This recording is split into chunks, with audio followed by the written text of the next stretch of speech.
നമ്മുടെ കർത്താവും ലോകരക്ഷിതാവുമായ യേശു ക്രിസ്തുവിന്റെ നാമം മാത്രം മഹത്വപ്പെടുമാറാകട്ടെ. പ്രാർത്ഥനയോടെ ഈ ബൈബിൾ സ്റ്റഡിയിൽ സംബന്ധിക്കുന്ന എല്ലാവർക്കും വളരെ സ്നേഹത്തോടെ, വളരെ വിനയത്തോടെ സ്നേഹവന്ദനം അറിയിക്കുകയാണ്. പുതുതായും തീർച്ചയായും പലപ്പോഴും പലരുമുണ്ട്. അത് ഓർത്ത് ദൈവത്തെ സ്തുതിക്കുകയും പ്രത്യേകം പുതുതായി സംബന്ധിക്കുന്നവരെ സ്വാഗതം ചെയ്യുകയും ചെയ്യുന്നു. കർത്താവ് എല്ലാ നന്മയും അനുഗ്രഹങ്ങളും നൽകട്ടെ. നമ്മൾ ഈ ദിവസങ്ങളൊക്കെ പ്രാർത്ഥനയിലും പരസ്പരം ഓർത്തുകൊണ്ടാണ് ഇരിക്കുന്നത്. അത് തുടരേണ്ടതും ആവശ്യമാണല്ലോ. ഇന്നത്തെ വചനധ്യാനത്തിനായിട്ട് നമുക്ക് കൊരിന്ത്യർക്ക് എഴുതിയ ഒന്നാമത്തെ ലേഖനം 12-ാം അധ്യായം 1, 2, 3 വാക്യങ്ങൾ വായിക്കാം. First Corinthians chapter 12 versus 1 to 3. സഹോദരന്മാരെ, ആത്മീയ വരങ്ങളെക്കുറിച്ച് നിങ്ങൾക്ക് അറിവില്ലാതിരിക്കരുത് എന്ന് ഞാൻ ആഗ്രഹിക്കുന്നു. നിങ്ങൾ ജാതികളായിരുന്നപ്പോൾ നിങ്ങളെ നടത്തിയതുപോലെ വിഗ്രഹങ്ങളുടെ അടുക്കൽ പോക പതിവായിരുന്നു എന്ന് നിങ്ങൾ അറിയുന്നവല്ലോ. ആകയാൽ ദൈവാത്മാവിനാൽ സംസാരിക്കുന്നവൻ ആരും യേശു ശപിക്കപ്പെട്ടവൻ എന്ന് പറയുകയില്ല. പരിശുദ്ധാത്മാവിലല്ലാതെ യേശു കർത്താവ് എന്ന് പറവാൻ ആർക്കും കഴിയുകയില്ല എന്ന് ഞാൻ നിങ്ങളെ ഗ്രഹിപ്പിക്കുന്നു. ദൈവനാമത്തിന് മഹത്വം ഉണ്ടാകട്ടെ. 11-ാം അധ്യായത്തിലെ 2 വാക്യങ്ങൾ കൂടെ നമ്മൾ എടുക്കാനുണ്ട് എന്നത് മറന്നല്ല ഞാൻ ഇന്ന് പുതിയ ഭാഗത്തേക്ക് വന്നത്. ആ 2 വാക്യത്തിൽ നിന്ന് 1-2 കാര്യങ്ങൾ, അധികം വിശദീകരണം ആവശ്യമില്ലാത്തത് കൊണ്ട് 1-2 കാര്യങ്ങൾ പറഞ്ഞ ശേഷമായിരിക്കും നമ്മൾ ഇന്നത്തെ വേദഭാഗത്തേക്ക് വരുന്നത്. അതുകൊണ്ട് നമുക്ക് 11-ന്റെ 33 ഒന്ന് വായിക്കാം. ആകയാൽ സഹോദരന്മാരെ, നിങ്ങൾ ഭക്ഷണം കഴിപ്പാൻ കൂടുമ്പോൾ അന്യോന്യം കാത്തിരിപ്പീൻ. മതി. ദൈവനാമത്തിന് മഹത്വം ഉണ്ടാകട്ടെ. നമ്മള് തിരുവത്താഴം എന്ന വിഷയമാണ് 11-ാം അധ്യായത്തിന്റെ 21-ാം വാക്യം മുതൽ 32-ാമത്തെ വാക്യം വരെ ചിന്തിച്ചുകൊണ്ടിരുന്നത്. അതിന്റെ വിശദീകരണങ്ങൾ വിവിധ നിലകളിൽ വിഭജിച്ച് നമ്മൾ പഠിക്കുകയുണ്ടായി.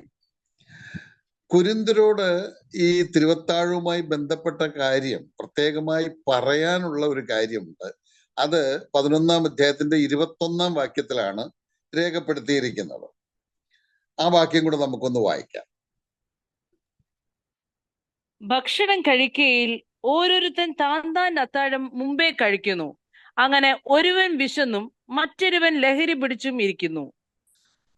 നാം ഈ ഭാഗം ചിന്തിച്ചപ്പോൾ ഓർക്കയുണ്ടായി, 1-ാം നൂറ്റാണ്ടിൽ തിരുവത്താഴ ശുശ്രൂഷയ്ക്ക് മുമ്പ് ഒരു അത്താഴം കഴിഞ്ഞിട്ടാണ് അവര് തിരുവത്താഴ ശുശ്രൂഷയിലേക്ക് പ്രവേശിക്കുന്നത്.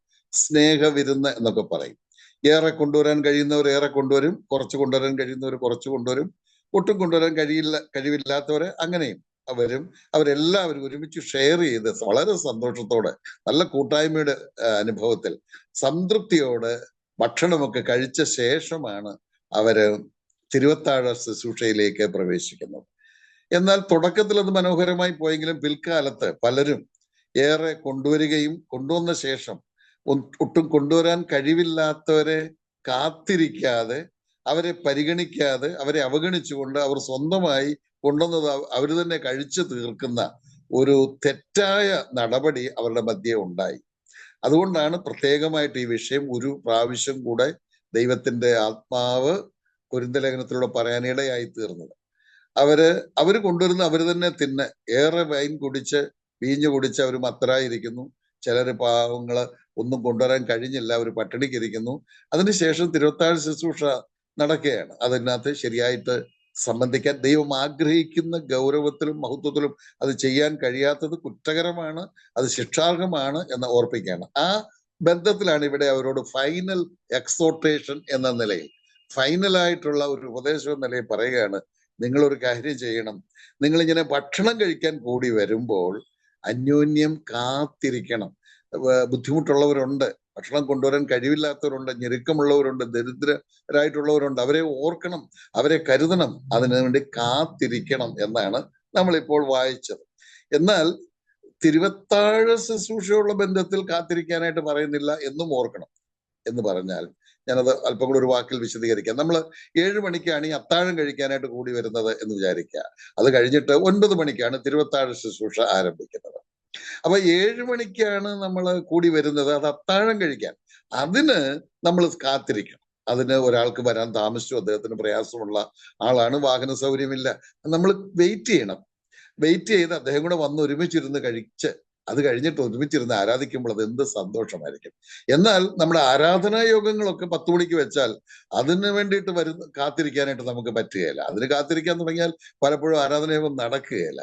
ചിലർ 10 മണി വരാൻ പറഞ്ഞാൽ 10:30 വരും, 11-നും 11:30-ക്കും ഒക്കെ വരുന്നവർ ഉണ്ടെന്ന് നമുക്കറിയാം. എത്ര പറഞ്ഞാലും അങ്ങനെയൊക്കെ വരുന്നവരുണ്ട്. അതിന് പറഞ്ഞിട്ടില്ല. ഇവിടെ ഈ അത്താഴം കഴിക്കാൻ കൂടി വരുമ്പോൾ അതിന് അല്പം വെയിറ്റ് ചെയ്യുന്നതിന് കുഴപ്പമില്ല, വെയിറ്റ് ചെയ്യണം, കരുതണം എന്നാണ് പറഞ്ഞിരിക്കുന്നത്. 34-ാം വാക്യം കൂടെ വായിക്കാം. 11:34. വല്ലവനും വിശക്കുന്നുവെങ്കിൽ നിങ്ങൾ ഒരുമിച്ച് കൂടുന്നത് ന്യായവിധിക്ക് ഹേതുവാകാതിരിക്കേണ്ടതിന് അവൻ വീട്ടിൽ വെച്ച് ഭക്ഷണം കഴിക്കട്ടെ. ശേഷം കാര്യങ്ങളെ ഞാൻ വന്നിട്ട് ക്രമപ്പെടുത്തും. അപ്പൊ ഇങ്ങനെ കാത്തിരിക്കണമെന്ന് പറയുമ്പോൾ ചിലരുടെ ഒരു മറുപടി ഇങ്ങനെ വരും, അത് എനിക്ക് ഷുഗറിന്റെ പ്രശ്നമൊക്കെ ഉള്ളതാണ്, എനിക്ക് അധികം നേരം ഒന്നും കാത്തിരിക്കാൻ പറ്റുകയില്ല, അല്ലെങ്കിൽ എനിക്ക് വല്ലാതെ വിശപ്പ് ഉണ്ടാകുന്നു, എനിക്ക് അങ്ങനെ കാത്തിരിക്കാൻ പറ്റുകയില്ല എന്ന് പറയുന്നവർക്കുള്ള ഒരു ഉത്തരവാണ്. അങ്ങനെ ബുദ്ധിമുട്ടുള്ളവർ അറിയാമല്ലോ, അങ്ങനെ ഇവിടെ വന്ന് അല്പം കാത്തിരിക്കാൻ നിവർത്തിയില്ല, കാത്തിരിക്കുമ്പോഴത്തേക്ക് വിശന്ന് തളർന്നു പോകും. അങ്ങനെയാണെങ്കിൽ നിങ്ങൾ വീട്ടിൽ നിന്ന് പോരുമ്പോൾ അവിടുന്ന് കഴിച്ചിട്ട് പോരെ. അതിനുള്ള ഒരു പരിഹാര മാർഗം കൊടുക്കുക. വീട്ടിൽ നിന്ന് നന്നായി കഴിച്ച് പോരും, പിന്നെ പ്രശ്നമില്ലല്ലോ. അങ്ങനെ ബുദ്ധിമുട്ടില്ലാത്തവർ കാത്തിരിക്കട്ടെ എന്നാണ് അവിടെ പറഞ്ഞിരിക്കുന്നത്. ഈ കുറച്ച് കാര്യങ്ങൾ അവരുടെ ഇടയിലുള്ള പ്രയാസങ്ങൾ അല്ലെങ്കിൽ ചില കൺഫ്യൂഷൻസ് ഒക്കെ പരിഹരിക്കാനുള്ള ഉപദേശം കൊടുത്ത ശേഷം പറയാണ്, ഞാൻ ഇനി വരുന്നുണ്ട്, അങ്ങനെ ഞാൻ വരുമ്പോൾ ശേഷം കാര്യങ്ങളെ ക്രമപ്പെടുത്താം. ഇത്രയുമാണ് 11-ന്റെ ആ ഒടുവിലത്തെ 2 വാക്യങ്ങളുള്ളത്. അത് വിട്ടുപോയാൽ ഒരുപക്ഷെ നമ്മൾ ചിന്തിക്കാം 2 വാക്യങ്ങൾ ചിന്തിച്ചില്ലല്ലോ എന്ന്. വീണ്ടും നമുക്ക് ഇന്നത്തെ വേദഭാഗത്തേക്ക് വരാം. ഒന്നുകൂടെ വായിക്കാം. 12-ാം അധ്യായം ആദ്യത്തെ 3 വാക്യങ്ങൾ. സഹോദരന്മാരെ, ആത്മീയ വരങ്ങളെ കുറിച്ച് നിങ്ങൾക്ക് അറിവില്ലാതിരിക്കരുത് എന്ന് ഞാൻ ആഗ്രഹിക്കുന്നു. നിങ്ങൾ ജാതികളായിരുന്നപ്പോൾ നിങ്ങളെ നടത്തിയതുപോലെ വിഗ്രഹങ്ങളുടെ അടുക്കൽ പോക പതിവായിരുന്നു എന്ന് നിങ്ങൾ അറിയുന്നുവല്ലോ. ആകയാൽ ദൈവാത്മാവിൽ സംസാരിക്കുന്നവൻ ആരും യേശു ശപിക്കപ്പെട്ടവൻ എന്ന് പറയുകയില്ല. പരിശുദ്ധാത്മാവിലല്ലാതെ യേശു കർത്താവ് എന്ന് പറവാൻ ആർക്കും കഴിയുകയില്ല എന്ന് ഞാൻ നിങ്ങളെ ഗ്രഹിപ്പിക്കുന്നു. ദൈവനാമത്തിന് മഹത്വം ഉണ്ടാകട്ടെ. നമ്മൾ നേരത്തെ ഒന്ന് വായിച്ചതാണ്, ഒന്നുകൂടെ വായിച്ച് നമ്മുടെ ഹൃദയത്തിൽ ഒന്നുകൂടെ ആ വാക്യങ്ങളൊക്കെ ഒന്ന് പരിചയപ്പെടാൻ ഇടയാകുമല്ലോ. തിരുവെഴുത്തിലെ വളരെ പ്രധാനപ്പെട്ട ഒരു വിഷയത്തിലേക്ക് പ്രവേശിക്കുകയാണ്. തിരുവെഴുത്തിലെ എല്ലാ വിഷയങ്ങളും പ്രധാനപ്പെട്ടതാണ്.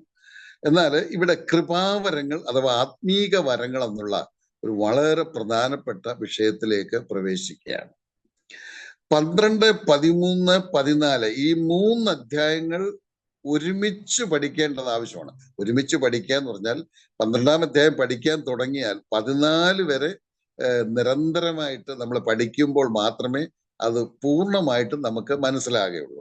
12-ന്റെ ഏതെങ്കിലും ഒരു ഭാഗം പഠിച്ചു, അല്ലെങ്കിൽ 12 പഠിച്ചു, 13, 14 ശ്രദ്ധിക്കാൻ പറ്റിയില്ലെങ്കിൽ അത് വേണ്ടവണ്ണം ആ വിഷയം കാര്യമായിട്ട് മനസ്സിലാകുകയില്ല. ഈ 3 അധ്യായങ്ങളെ ഞാൻ ഒരു പ്രത്യേക പേരിട്ടാണ് വിളിക്കുന്നത്, സാൻഡ്വിച്ച് ചാപ്റ്റേഴ്സ് എന്നാണ്. സാൻഡ്വിച്ച് എന്ന് പറഞ്ഞാൽ നമുക്ക് അറിയാം എന്താണെന്ന്. 2 പീസ് ബ്രെഡ്, അതിനിടയിൽ മീറ്റോ എഗ്ഗോ വെജിറ്റബിളോ ഒക്കെ വെച്ചിട്ട് ഇത് ഒരുമിച്ച് കഴിക്കുമ്പോൾ അത് നല്ല ടേസ്റ്റി ആയിരിക്കും. എന്നാൽ അത് ഓരോ പീസ് ബ്രെഡ് കഴിച്ചോ അതിൻ്റെ കൂടെ ഇച്ചിരി മീറ്റ് കൂടെ ചേർത്ത് കഴിച്ചാൽ അതിന് രുചിയുണ്ട്. പക്ഷെ അതുപോലല്ല, ഇതൊരു സാൻഡ്വിച്ച് ആയിട്ട് കഴിക്കുമ്പോൾ അതിന് വളരെ ടേസ്റ്റി ആയിരിക്കും, വളരെ നന്നായിരിക്കും എന്നുള്ളതാണ്. അതുപോലെ ഈ 3 അധ്യായങ്ങളെ ഒരുമിച്ച് കണ്ടു പഠിക്കണം എന്ന് പറഞ്ഞാൽ 12-ാം അധ്യായത്തിലാണ് കൃപാവരങ്ങളെ പറ്റി പറഞ്ഞിരിക്കുന്നത്. കൊരിന്ത്യ ലേഖനത്തിന്റെ 12-ാം അധ്യായത്തിൽ മാത്രമല്ല, റോമാലേഖനം 12-ാം അധ്യായത്തിലുണ്ട്, എഫേസ്യർ ലേഖനത്തിലുണ്ട്, 4-ാം അധ്യായത്തിലുണ്ട്, അതൊക്കെ ഉണ്ട്. പക്ഷെ ഈ കൊരിന്ത്യ ലേഖനം നമ്മൾ പ്രത്യേകമായി ശ്രദ്ധിക്കുമ്പോൾ 12-ാം അധ്യായത്തിലാണ് കൃപാവരങ്ങളെ പറ്റി പറഞ്ഞിരിക്കുന്നത്. 13-ാം അധ്യായത്തിൽ ദൈവ സ്നേഹത്തെ പറ്റിയാണ് പറഞ്ഞിരിക്കുന്നത്. 14-ാം അധ്യായത്തിൽ കൃപാവരങ്ങൾ എങ്ങനെ ഉപയോഗിക്കണം, കൃപാവരങ്ങളുടെ ഉപയോഗമാണ് പറഞ്ഞിരിക്കുന്നത്. ഈ 3 കൂടെ ചേർത്ത് പറഞ്ഞാൽ ഇങ്ങനെ പറയാം, കൃപാവരങ്ങൾ ദൈവ സ്നേഹത്തിൽ വേണം പ്രാവർത്തികമാക്കാൻ. ദൈവസ്നേഹത്തിൽ വേണം ശുശ്രൂഷിപ്പാൻ, ദൈവസ്നേഹത്തിൽ വേണം അത് പ്രയോജനപ്പെടുത്താൻ. ഇതാണ് ഈ 3 അധ്യായങ്ങൾ ചേർത്ത് പഠിക്കുമ്പോൾ. കൃപാവരങ്ങൾ ദൈവസ്നേഹത്തിൽ ശുശ്രൂഷിക്കുക എന്നുള്ളതാണ്. കാരണം നമുക്കറിയാമല്ലോ, നിങ്ങൾ ചെയ്യുന്നതൊക്കെ സ്നേഹത്തിൽ ചെയ്യുവിൻ. സ്നേഹം ഒരു നാളും ഉതിർന്ന് പോകയില്ല. ഇവയിൽ വലിയതോ സ്നേഹം തന്നെ എന്ന് നമ്മൾ വായിക്കുന്നു. അതുകൊണ്ട് ദൈവസ്നേഹത്തിൽ വേണം ദൈവം നമുക്ക് നൽകിയ കൃപാവരങ്ങൾ പ്രയോജനപ്പെടുത്താൻ. ആത്മീക ശുശ്രൂഷകളൊക്കെ ചെയ്യുമ്പോൾ ദൈവസ്നേഹം വിളങ്ങി നിൽക്കണം. നമ്മുടെ മുഖത്തെ സന്തോഷമായാലും മറ്റുള്ളവരോട് അത് പറയുമ്പോൾ അവർക്ക് നന്മ വരണം, അവർക്ക് അനുഗ്രഹമായി തീരണമെന്നുള്ള ആഗ്രഹത്തോടു കൂടെ ആ ദൈവ സ്നേഹത്തിൽ വേണം ശുശ്രൂഷിക്കുവാൻ എന്നുള്ളതാണ് പ്രത്യേകം നമ്മൾ ഓർക്കേണ്ടത്. ഇനി ഇന്ന് വായിച്ച 3 വാക്യങ്ങൾ, 3 വാക്യങ്ങളിൽ എന്താണ് ഓരോ വാക്യങ്ങളിലും പറഞ്ഞിരിക്കുന്നത് എന്ന് ഒന്ന് നമുക്ക് ശ്രദ്ധിക്കാം.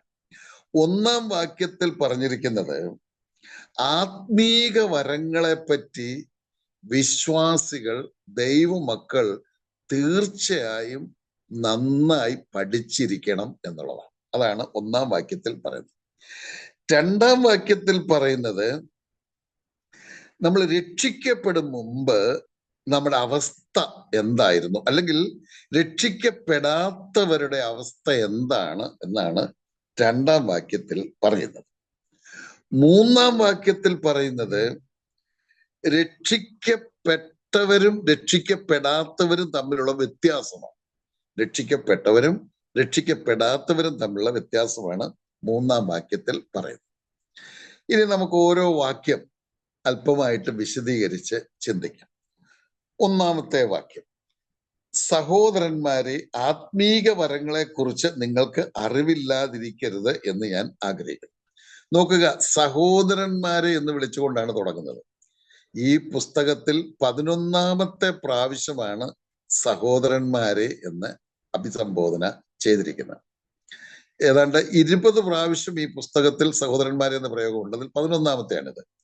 ഇടയ്ക്ക് സഹോദരന്മാരെ എന്ന് പറയുമ്പോൾ ഓർക്കേണ്ട ഒരു കാര്യം, പ്രത്യേകമായ വളരെ ശ്രദ്ധിക്കേണ്ട, വളരെ എല്ലാം ശ്രദ്ധിക്കേണ്ടതാണ്, അതിനപ്പുറം കുറെ കൂടെ പ്രധാനപ്പെട്ട ഒരു കാര്യം പറയാൻ പോകുന്നു എന്നുള്ള ആ സാഹചര്യത്തിലാണ് ഇടയ്ക്ക് ഈ സഹോദരന്മാരെ എന്ന് പറയുന്നത്. സഹോദരന്മാരെ എന്ന് പറഞ്ഞാൽ സഹോദരിമാരെയും കൂടെ കൂട്ടിയാണ് എന്നും നമ്മൾ ചിന്തിച്ചിട്ടുണ്ട്. ഇംഗ്ലീഷ് ട്രാൻസ്ലേഷനൊക്കെ ചിലത് നോക്കാമെങ്കിൽ ബ്രദേഴ്സ് ആൻഡ് സിസ്റ്റേഴ്സ് അങ്ങനെയാണ് എഴുതിയിരിക്കുന്നത്. അപ്പോൾ ദൈവ മക്കൾക്കുള്ള ബുദ്ധിയുപദേശമാണ് ഇവിടെ കാണുന്നത്.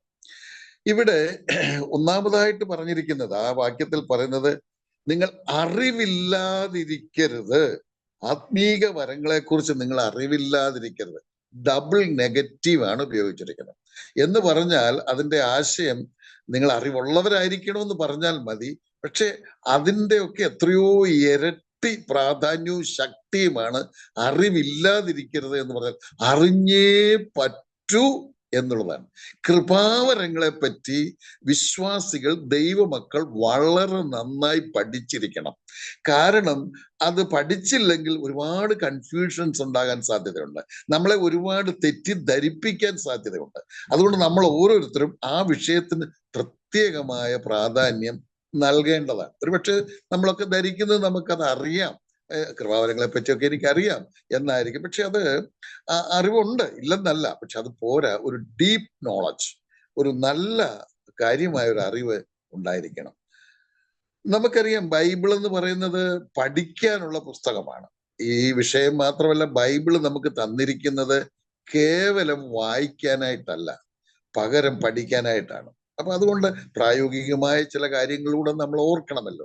ഞാൻ സ്നേഹത്തിൽ ഓർപ്പിക്കുന്നത്, നമ്മളൊക്കെ അങ്ങനെയാ ചെയ്യുന്നത്, എന്നാൽ ആർക്കെങ്കിലും അത് പ്രയോജനപ്പെട്ടെങ്കിൽ എന്ന് ആഗ്രഹിച്ചാൽ പറയാണ്, എപ്പോൾ നമ്മൾ ബൈബിൾ വായിക്കുമോ, എപ്പോൾ വായിക്കാൻ വെച്ചാൽ എപ്പോൾ വായിക്കാൻ എടുക്കുമ്പോൾ അത് പഠനാത്മകമായി വേണം, പഠിക്കാനായിട്ട് വേണം. അതുകൊണ്ട് ബൈബിളിനോട് ചേർത്ത് ഒരു നോട്ട്ബുക്കും പേനയും ഒക്കെ നമ്മൾ കരുതണം.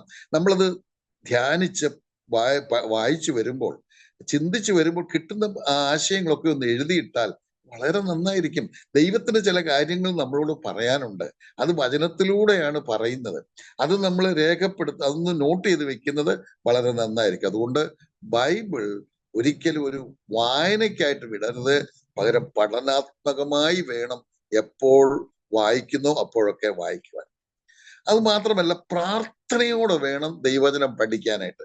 ഒത്തിരി അതിന്റെ ഉദാഹരണങ്ങളൊക്കെ പറയാൻ സമയമേറെ എടുക്കും എന്നുള്ളത് കൊണ്ട് അങ്ങനെ പോകാതെ ഞാൻ ഓർപ്പിക്കട്ടെ. പ്രാർത്ഥനയും വചന പഠനവും ഒരുപോലെ പോകേണ്ടതാണ്. എന്ന് പറഞ്ഞാൽ ചിലരെ സംബന്ധിച്ച് അവർ നന്നായി വചനം പഠിക്കും, ഒരുപാട് സമയം ഇരുന്ന് വചനം പഠിക്കും, പക്ഷെ പ്രാർത്ഥന വളരെ കുറവാണ്. വേറെ ചിലരെ കുറിച്ച് മനസ്സിലാക്കുന്നത് ഒരുപാട് പ്രാർത്ഥിക്കും, പക്ഷെ വചന പഠനം വളരെ കുറവാണ്. അത് പോരാ. ഇപ്പോൾ ദാനിയലിനെ കുറിച്ചൊക്കെ നമ്മൾ പഠിക്കുകയാണെങ്കിൽ, ദാനിയൽ പ്രവചനം നമ്മൾ പഠിച്ചാൽ 9-ാം അധ്യായമൊക്കെ വായിക്കാമെങ്കിൽ അറിയാം, അദ്ദേഹം പ്രാർത്ഥിക്കുന്നതിലും ദൈവവചനം വായിച്ച് ധ്യാനിക്കുന്നതിലും പഠിക്കുന്നതിലും ഒരുപോലെ പ്രാധാന്യം കൊടുത്തിരുന്നു. അങ്ങനെ വേണം നമ്മുടെ ജീവിതത്തിൽ എന്ന് ഞാൻ ഓർപ്പിക്കട്ടെ. നമ്മളൊരു ദിവസം 1 മണിക്കൂറോ 2 മണിക്കൂറോ വേർതിരിച്ചാൽ അതിൽ 1 മണിക്കൂർ വചനപഠനത്തിനാണെങ്കിൽ 1 മണിക്കൂർ പ്രാർത്ഥനയ്ക്ക് നമ്മൾ ചെലവഴിക്കണം. ഇത് ഒരുമിച്ച് പോകേണ്ട ഒരു കാര്യമാണ്. അതുകൊണ്ട് ബൈബിൾ പഠനത്തിൽ ഏർപ്പെടുന്നവർ പ്രാർത്ഥനയോടെ പ്രാർത്ഥിച്ചു തുടങ്ങുകയും ഇടയ്ക്കിടയ്ക്ക് ധ്യാനിച്ച് പ്രാർത്ഥിക്കുകയും ചെയ്യുമ്പോൾ ദൈവത്തിന് നമ്മളോട് ദൈവത്തിന് സംസാരിക്കാനായിട്ട് കഴിയും എന്നുള്ളതാണ്. നമ്മളെ പഠിക്കാൻ സഹായിക്കുന്നത് പരിശുദ്ധാത്മാവാണ് എന്ന് നമ്മൾ പലപ്പോഴും ഓർത്തിട്ടുണ്ട്. ദൈവം നമ്മൾ രക്ഷിക്കപ്പെടുമ്പോൾ ദൈവത്തിന്റെ പരിശുദ്ധാത്മാവിനെ നമുക്ക് തരികയാണ്. പരിശുദ്ധാത്മാവിനെ തരുന്നതിന് ഒരുപാട് ഉദ്ദേശമുണ്ട്. അതിൽ വളരെ പ്രധാനപ്പെട്ട ഒരു ഉദ്ദേശം ഈ തിരുവെഴുത്ത് നമ്മളെ മനസ്സിലാക്കി തരാനാണ്. നമ്മൾ 2-ാം അധ്യായം പഠിച്ചപ്പോൾ അത് പഠിച്ചത് കൊണ്ട് ഞാൻ അവിടേക്ക് തിരിച്ചു പോകുന്നില്ല. നമ്മൾ തിരുവെഴുത്ത് വായിക്കുമ്പോൾ അത് മനസ്സിലാക്കി തരുന്നത് പരിശുദ്ധാത്മാവാണ്. നമ്മുടെ സ്വന്തം ബുദ്ധി കൊണ്ട് നമുക്ക് എത്ര വിദ്യാഭ്യാസം ഉണ്ടെങ്കിലും നമുക്ക് മനസ്സിലാക്കാൻ കഴിയുകയില്ല. പക്ഷെ പരിശുദ്ധാത്മാവ് അത് നമുക്ക് മനസ്സിലാക്കി തരും. അതുകൊണ്ട് പരിശുദ്ധാത്മാവിന്റെ സഹായത്താൽ വേണം. പിന്നെ നമ്മൾ ആവർത്തിച്ച് പഠിച്ചിട്ടുള്ള ഒരു കാര്യമാണ് തനിച്ചു പഠിക്കണം എന്നുള്ളത്. അതായത് നമ്മൾ പുസ്തകങ്ങൾ വായിക്കാം, വ്യാഖ്യാന ഗ്രന്ഥങ്ങളുണ്ട്, കമന്ററീസ് ഉണ്ട്, വായിക്കാം, പഠിക്കാം, കുഴപ്പമില്ല. ബൈബിൾ ക്ലാസ്സുകൾ കേൾക്കുന്നത് നല്ലതാണ്. അത് എങ്ങനെ പഠിക്കാൻ നമുക്ക് കഴിയും തുടങ്ങിയുള്ള ഒരുപാട് കാര്യങ്ങൾ കിട്ടും, ഒക്കെ നല്ലതാണ്. പക്ഷേ ആ പഠനങ്ങളൊക്കെ നമ്മുടെ അറിവ് വർദ്ധിക്കും എന്നതിനപ്പുറം ആത്മീയമായി നമുക്കൊരു വളർച്ച ഉണ്ടാകാനായിട്ട് ഇടയാകുകയില്ല. നമ്മള് വായിക്കാതെ ഞാനൊന്ന് സൂചിപ്പിച്ചു പോകാം. പലപ്പോഴും നമ്മൾ ഓർത്തിട്ടുള്ള വാക്യമാണ്. പത്രോസിന്റെ 1-ാം ലേഖനം 2-ാം അധ്യായം 1-2 വാക്യങ്ങൾ വായിക്കുമ്പോൾ അവിടെ നമ്മൾ വായിക്കുന്നത്, ഇപ്പോൾ ജനിച്ച ശിശുവിനെ പോലെ വചനമെന്ന മായമില്ലാത്ത പാൽ കുടിപ്പാൻ വാഞ്ചിപ്പിൻ. വചനപഠനത്തെ പറ്റിയാണ് പറഞ്ഞിരിക്കുന്നത്. അവിടെ പറഞ്ഞിരിക്കുന്ന ജസ്റ്റ് ബോൺ ബേബി എന്നാണ്. ഇപ്പോൾ ജനിച്ച, 1 മണിക്കൂറായതല്ല, 1 ദിവസമായതല്ല, ഇപ്പോൾ ജനിച്ച.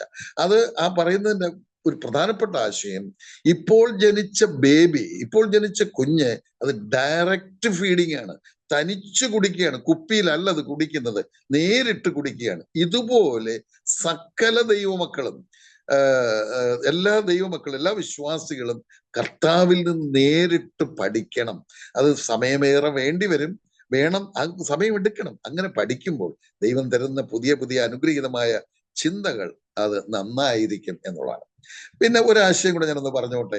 ദൈവവചനം ധ്യാനിക്കുമ്പോൾ, പഠിക്കുമ്പോൾ, നമ്മൾ വ്യാഖ്യാനം സ്വീകരിക്കുമ്പോൾ ശ്രദ്ധിക്കേണ്ട ഒരു കാര്യം അതുകൂടെ പറയാം. ദൈവവചനം പഠിക്കാനുള്ള ഒരു ആലോചനയാണല്ലോ ഞാൻ ഇപ്പോൾ പറഞ്ഞുകൊണ്ടിരിക്കുന്നത്. കൊണ്ട് നമ്മൾ ദൈവവചനം ധ്യാനിച്ച് പഠിക്കുമ്പോൾ വ്യാഖ്യാനം സ്വീകരിക്കേണ്ടത്, ഒന്ന്, പൊതു തത്വത്തിന് വിരോധമായി വരരുത്. ദൈവവചനം നമ്മൾ പഠിക്കുമ്പോൾ ദൈവവചനത്തിന്റെ പൊതു തത്വത്തിന് എതിരാകരുത്, വൈരുദ്ധ്യമാകരുത്. നമുക്ക് ആത്മീയ വളർച്ച ഉണ്ടാകുന്നതുമായിരിക്കണം. ഇങ്ങനെയുള്ള ചിന്തകളെയാണ് നമ്മൾ സ്വീകരിക്കേണ്ടത്. പല ചിന്തകൾ നമ്മുടെ മനസ്സിൽ വരും. അപ്പോൾ നമ്മൾ ഓർക്കണം, ഇത് ബൈബിളിന് എതിരായിട്ടുള്ള എന്തെങ്കിലും ഒരു ആലോചന വരുന്നെങ്കിൽ അതിനെ നമ്മൾ ഉപേക്ഷിക്കണം. അതിനെ അനുകൂലമായി എതിരാകാത്ത ചിന്തകള് ആത്മീയ വളർച്ചയ്ക്ക് പ്രയോജനമായി തീരുന്നത് വേണം നമ്മൾ പഠിക്കാൻ. ദൈവം നമ്മെ സഹായിക്കട്ടെ. അപ്പോൾ ഈ ദൈവവചനം നമ്മൾ പഠിക്കണം. വിശേഷാൽ കൃപാവരങ്ങൾ എന്ന വിഷയം നമ്മൾ പഠിക്കണം.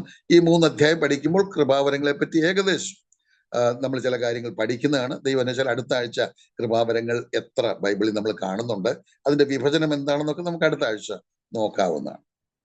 1-ാം അധ്യായത്തിൽ നിന്ന് അപ്പോൾ ഒന്നാമത് ഞാൻ പറഞ്ഞത് പഠിക്കണം എന്നുള്ളതാണ്, പ്രത്യേകിച്ച് ഈ വിഷയം.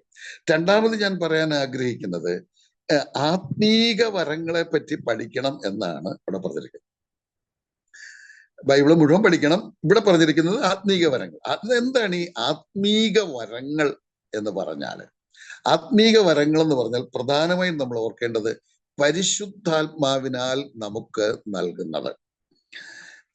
ഗ്രീക്ക് ഭാഷയിൽ ന്യൂമറ്റിക്കോസ് എന്നാണ് പറയുന്നത്. അപ്പൊ പരിശുദ്ധാത്മാവിനാൽ നമുക്ക് തരുന്നതെന്ന് പറയുമ്പോൾ തന്നെ നമ്മൾ ഓർക്കേണ്ട ഒരു കാര്യം, പിതാവിനും പുത്രനും ഇതിനകത്ത് യാതൊരു ബന്ധവുമില്ല എന്ന് നമ്മൾ ചിന്തിക്കരുത്. ദൈവം എന്ന് വെച്ചാൽ 4, 5, 6 വാക്യങ്ങൾ പഠിക്കുമ്പോൾ അത് കൃത്യമായി നമുക്ക് ബോധ്യപ്പെടുന്നതാണ്. ഇപ്പോൾ ഞാൻ പറഞ്ഞു പോകുന്നേ ഉള്ളൂ. പരിശുദ്ധാത്മാവാണ് നമുക്ക് ഡിവൈഡ് ചെയ്ത് തരുന്നത്. നമ്മളെ ഭരമേൽപ്പിക്കുന്നത് പരിശുദ്ധാത്മാവാണ്. പക്ഷെ അവിടെ പിതാവിനും പുത്രനും പങ്കുണ്ട് എന്നുള്ളത് നമ്മൾ ഓർക്കണം. അപ്പൊ അത് ആത്മീയ വരം എന്നുള്ളതിനാൽ പരിശുദ്ധാത്മാവ് നമ്മെ ഏൽപ്പിക്കുന്നത് എന്ന ഒരു അർത്ഥം. രണ്ടാമത്, ഈ ആത്മീക വരങ്ങൾ എന്നുള്ളതിൽ കൂടെ നമ്മൾ മനസ്സിലാക്കേണ്ടത് ഇത് ആത്മീകമായ വളർച്ചയ്ക്ക്, ആത്മീകമായ നന്മയ്ക്ക്, ആത്മീകമായ അനുഗ്രഹങ്ങൾക്ക് വേണ്ടിയാണ് ദൈവം തരുന്നത്. അതിനുവേണ്ടി മാത്രമാണെന്ന് കൂടെ ഓർപ്പിക്കട്ടെ. അതായിരിക്കും നല്ലത്. നമ്മുടെ നമ്മുടെ എന്ന് പറഞ്ഞാൽ നമ്മൾക്ക് സ്വന്തമായി ആത്മീക വളർച്ച ഉണ്ടാകണം. 14-ാം അധ്യായം 4-ാം വാക്യം വായിക്കുമ്പോൾ ഒന്ന് വായിച്ചാട്ടെ, 1-2 വാക്യങ്ങൾ വായിച്ചൂടെ പോവാം. 14:4. അന്യഭാഷയെ സംസാരിക്കുന്നവൻ തനിക്ക് താൻ ആത്മീയ വർധന വരുത്തുന്നു. നോക്കുക, അവിടെ നമുക്ക് ഓരോ ചെറിയ പോയിന്റ് മതി, നമ്മളത് പിന്നീട് വിശാലമായി പഠിക്കുമല്ലോ. അവിടെ പറഞ്ഞിരിക്കുന്നു സ്വന്തമായ ഒരു ആത്മീയ വർധന. അവിടെ അന്യഭാഷ എന്ന് പറയുന്ന ഒരു കൃപാവരത്തെ പറ്റിയാണ് പറഞ്ഞിരിക്കുന്നത്. ആ അന്യഭാഷയിൽ സംസാരിക്കുന്നവന് സ്വയം ഒരു ആത്മീക വളർച്ച, സ്വന്തം ആത്മീക വളർച്ച ഉണ്ടാകുന്നു എന്നാണ്. അപ്പോൾ കൃപാവരങ്ങളുടെ ഉദ്ദേശം നമ്മൾക്ക് ആത്മീക വളർച്ച, ആത്മീക നന്മ ഉണ്ടാകണം. 2:14-26 വായിച്ചേ. ആകയാൽ എന്ത് സഹോദരന്മാരെ, നിങ്ങൾ കൂടി വരുമ്പോൾ ഓരോരുത്തരും സങ്കീർത്തനമുണ്ട്, ഉപദേശമുണ്ട്, വെളിപ്പാടുണ്ട്, അന്യഭാഷയുണ്ട്, വ്യാഖ്യാനമുണ്ട്. സകലവും ആത്മീയ വർധനയ്ക്കായി ഉതകട്ടെ. സകലവും അവിടെ സഭാ കൂടി വരവിനെ പറ്റി പറഞ്ഞതുകൊണ്ട് അവിടെ ചില ഇംഗ്ലീഷ് ട്രാൻസ്ലേഷൻ നമുക്കത് കിട്ടും. സഭയുടെ ആത്മീക വർധനവിന് വേണ്ടി നമ്മൾ കൂടി വരുന്ന ആ സഭയ്ക്ക് നമുക്ക് ദൈവം തരുന്ന കൃപാവരങ്ങൾ ഉപയോഗിക്കുന്നതിനാൽ സഭയ്ക്ക് പ്രയോജനം. സഭയ്ക്കെന്ന് വെച്ചാൽ സഭയിലുള്ള ഓരോ വിശ്വാസികൾക്കും ആത്മീക വളർച്ചയ്ക്ക് അത് കാരണമായി തീരണം എന്നുള്ളതാണ്. ഇനി 12:7 വായിച്ചേ. എന്നാൽ ഓരോരുത്തന് ആത്മാവിന്റെ പ്രകാശനം പൊതുപ്രയോജനത്തിനായി നൽകപ്പെടുന്നു. നോക്ക്, ആത്മാവിന്റെ പ്രകാശനം അത് ഈ കൃപാവരമാണ്. അത് പൊതു നന്മയ്ക്ക്. അപ്പോൾ നമുക്ക് ആത്മീക വളർച്ച ഉണ്ടാകണം, സഭയ്ക്കുണ്ടാകണം. അതുപോലെ നമ്മുടെ സഭയ്ക്ക്, നമ്മൾ കൂടി വരുന്ന സഭയ്ക്ക് പുറത്തും പൊതുവിൽ മറ്റുള്ളവർക്കും അതുകൊണ്ട് പ്രയോജനം ഉണ്ടാകണം. ഇനി നമ്മൾ അപ്പോസ്തലപ്രവൃത്തി അത് വായിക്കാതെ വിടാം. അപ്പോസ്തലപ്രവൃത്തി 2:11 വായിക്കുമ്പോൾ അവിടെ അന്യഭാഷയുമായി ബന്ധപ്പെട്ട കാര്യങ്ങളാണ് പറഞ്ഞിരിക്കുന്നത്. 1-ാം നൂറ്റാണ്ടിൽ അന്യഭാഷയിൽ സംസാരിച്ചപ്പോൾ അനേക ഭാഷകളിലുള്ളവര് ദൈവത്തിന്റെ വൻകാര്യങ്ങൾ കേൾക്കാനിടയായി. എന്ന് പറഞ്ഞാൽ ദൈവവചനത്തിലെ ആത്മീക സത്യങ്ങൾ കേൾക്കാനും പാപികൾ മാനസാന്തരപ്പെടാനും ഇടയാകണം. അപ്പോൾ കൃപാവരങ്ങൾ, ആത്മീയ വരങ്ങൾ തന്നിരിക്കുന്നത് ആത്മീയ നന്മയ്ക്കാണ്, ആത്മീയ അനുഗ്രഹത്തിനാണ്, വളർച്ചയ്ക്കാണ്. നമുക്ക് ഓരോരുത്തർക്കും സ്വന്തം കൃപാവരം ലഭിച്ചവർ അവരുടെ വളർച്ചയ്ക്ക്, അവരുടെ സഭയുടെ വളർച്ചയ്ക്ക്, പൊതുവായ വളർച്ചയ്ക്ക്, പാപികൾ മാനസാന്തരപ്പെടാൻ, ഇതിനായിട്ടാണ് നമുക്ക് കൃപാവരങ്ങൾ ദൈവം തരുന്നത്. എല്ലാവർക്കും ഏതെങ്കിലും കൃപാവരമുണ്ട്, അതൊക്കെ നമ്മൾ മുന്നോട്ട് പോകുമ്പോൾ പഠിക്കും. ആ ആശയത്തിൽ നമ്മൾ മനസ്സിലാക്കേണ്ട ഒരു കാര്യം കൂടി പറഞ്ഞു പോകാം എന്ന് ഞാൻ വിചാരിക്കാം. എന്താണത്? നോക്കുക, ആത്മീക നന്മയ്ക്കാണ്, ഭൗതിക നന്മയ്ക്കല്ല എന്ന് ഓർക്കണം.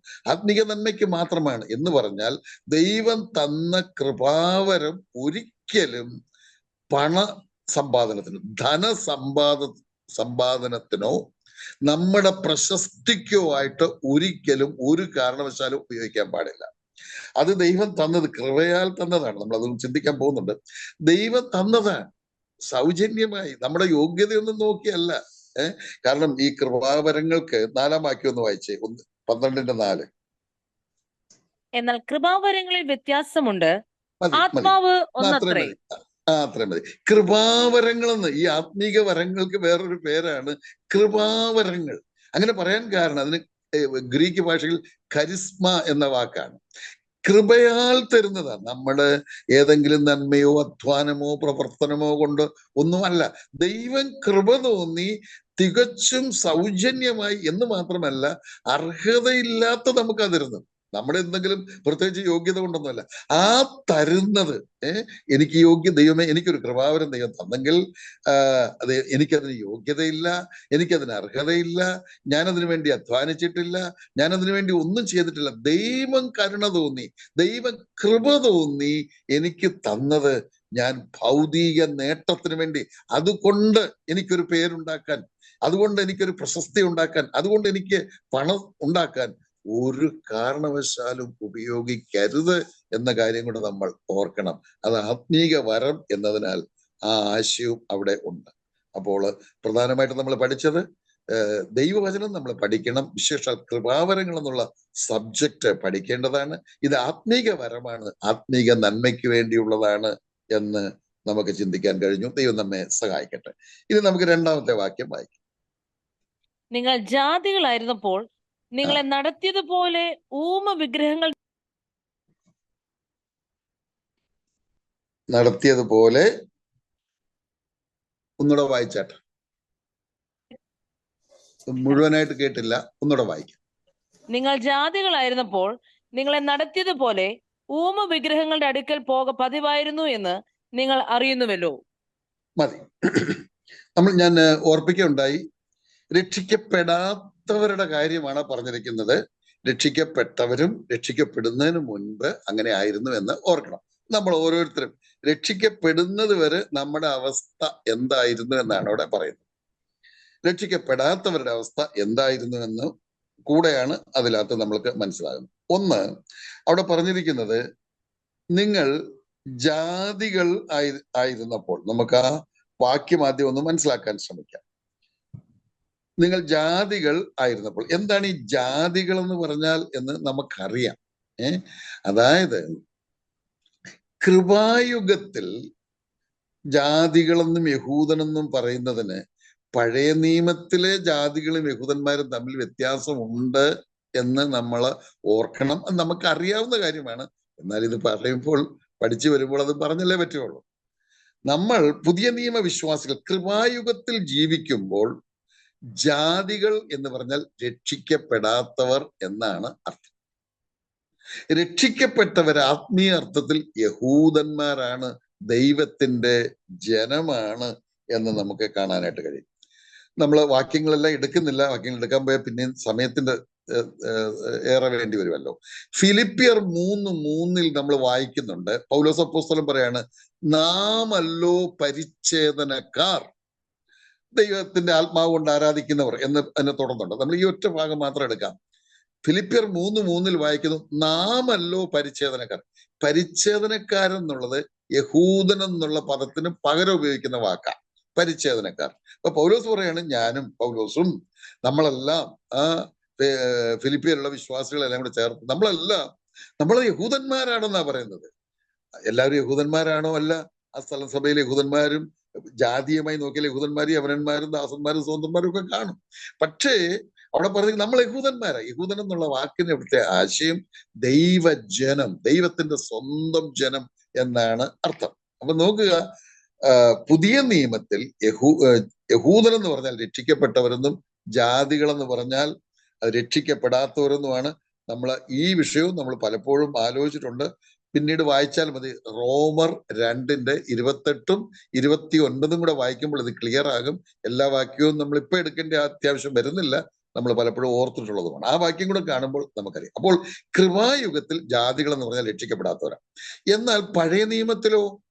പഴയ നിയമത്തിൽ ജാതികൾ എന്ന് പറഞ്ഞാൽ യഹൂദന്മാരല്ലാത്തവരെന്ന.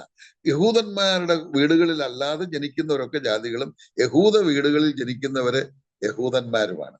ഇനിയും കൃപായുഗം കഴിഞ്ഞാൽ വരാൻ പോകുന്നത് മഹാപീഡനകാലം. മഹാപീഡനകാലത്തും യഹൂദൻ വേറെ ജാതികൾ വേറെ എന്ന് ഓർക്കണം. അത് നമുക്ക് പറഞ്ഞ് വിശദീകരിക്കാനായിട്ട് നമുക്ക് സമയമില്ല, ആവശ്യമില്ലെന്ന് ഞാൻ വിചാരിക്കാൻ. വെളിപ്പാട് പുസ്തകം 7-ാം അധ്യായം വായിക്കാമെങ്കിൽ രാജ്യത്തിന്റെ സുവിശേഷം പ്രസംഗിക്കുമ്പോൾ യഹൂദന്മാരിൽ നിന്ന് ഓരോ ഗോത്രത്തിൽ നിന്ന് 12,000 പേര് രക്ഷിക്കപ്പെടുമ്പോൾ അവരെ മുദ്രയിട്ട് വേർതിരിക്കുന്നതായി കാണുന്നത്. യഹൂദൻ വേറെ 1,44,000 പേരെ അങ്ങനെ മുദ്രയിട്ട് വേർതിരിക്കുന്നു.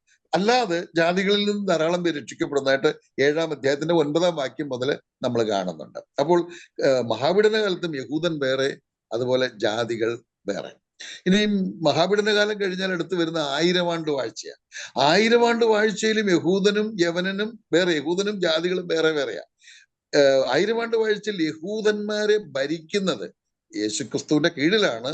എന്നാൽ യേശുക്രിസ്തുവിന്റെ കീഴിൽ യഹൂദന്മാരെ ഭരിക്കുന്നത് അപ്പോസ്തലന്മാരാ. അപ്പൊ ഒരു വേറെ ഗ്രൂപ്പാണെന്ന് മനസ്സിലാക്കണം. യഹൂദന്മാരെന്ന് പറഞ്ഞ ഒരു കൂട്ടർ, അവരെ ഭരിക്കാനായിട്ട് വെച്ചിരിക്കുന്നത് അപ്പോസ്തലന്മാർ 12 പേരെയാണ്.